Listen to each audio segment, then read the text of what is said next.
Hey everyone, welcome to another edition of Extra Time TV. This is Andre Sooklal, joined again by James Baird. How are you today, James? I am very good. Watching that sand and really want to be on that beach again. Yes, it makes us miss the beach. We're all in lockdown in Trinidad and Tobago.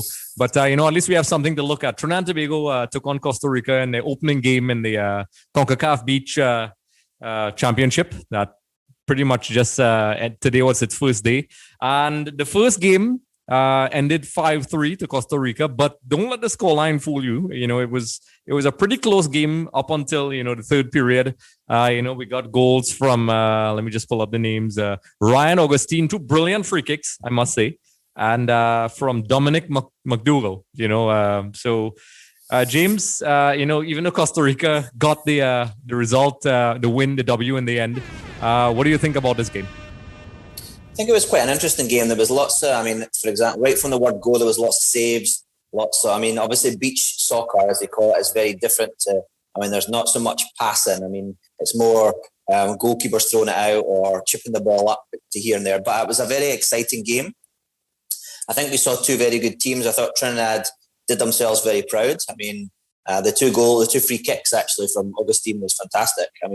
Although I thought the Costa Rica goalkeeper probably was a little upset with the second one. I think he got caught off there. And then obviously McDougall, a nice Scottish name there, getting the other goal. But I think in general, even although Trinidad would have loved to get the victory, I think it's a pretty good start against a very good Costa Rican side. Their striker that scored the goals, this guy is a legend, as you say, in beach soccer. So not a bad game at all.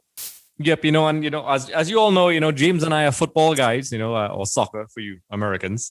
I will always say football, but it's an interesting game because it's different. Just like we spoke about the futsal game, we can check that out. We had the U.S. assistant coach Otto off explaining all the little intricacies that we may overlook. It's obviously the dynamics are different. You can't just dribble and run all over the pitch.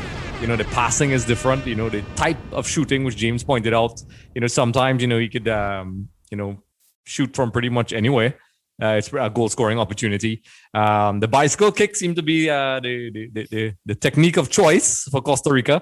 It seemed as if when the game was 2-2, there was a lot of pretty much every shot do a couple bounces off of that the Trinidad and Tobago defenders and do bicycle kicks, but we started off, pretty well. We was 2-0 down. It was a very exceptional volley from the Costa Rican guy. Let me just pull the name up real quick.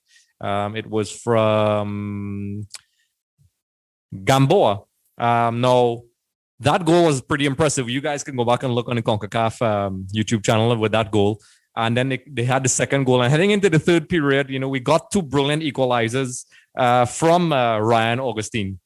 But then it seems as if, while we looked like we were in control, we sort of lost control towards the end. And eventually, even though we scored a third, the game kind of, got away from us in the end.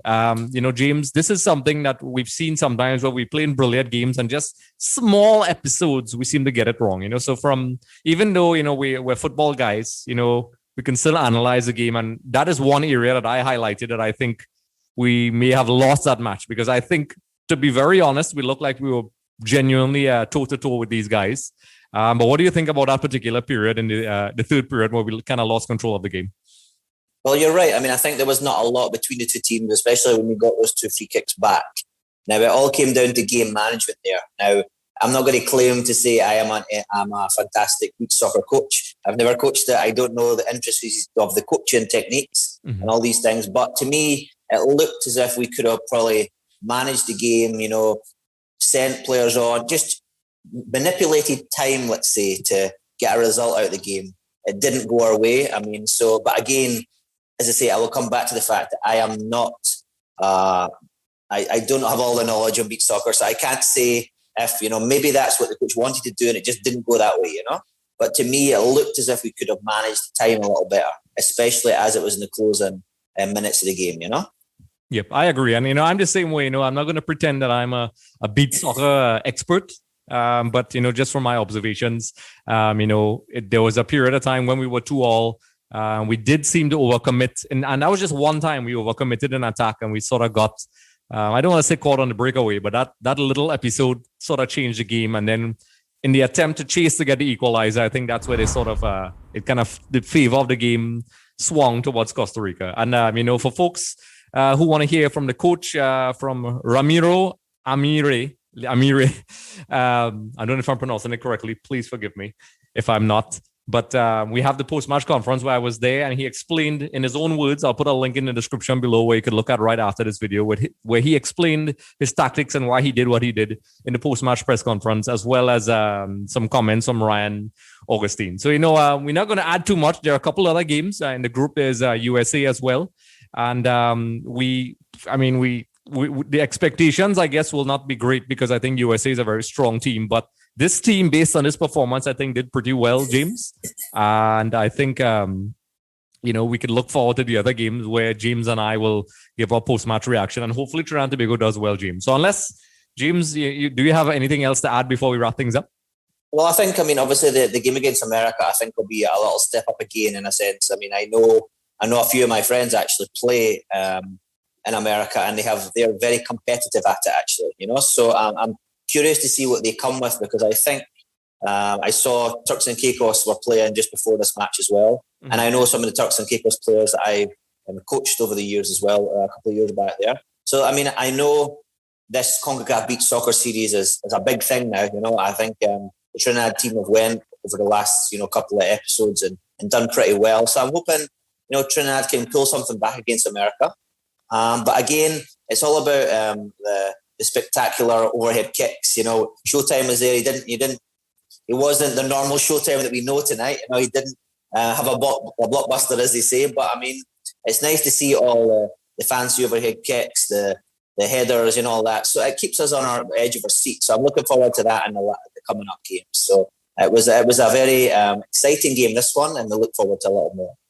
Excellent, folks. So, we live in a dangerous time where, the COVID-19 pandemic is continuing to cause a lot of chaos, right now in Trinidad and Tobago, where we're once again in a lockdown. So everybody, please be safe. Please wear your masks, protect yourselves and your family, because, and we will try to entertain you all as much as possible with our insight and James and his Scottish charisma.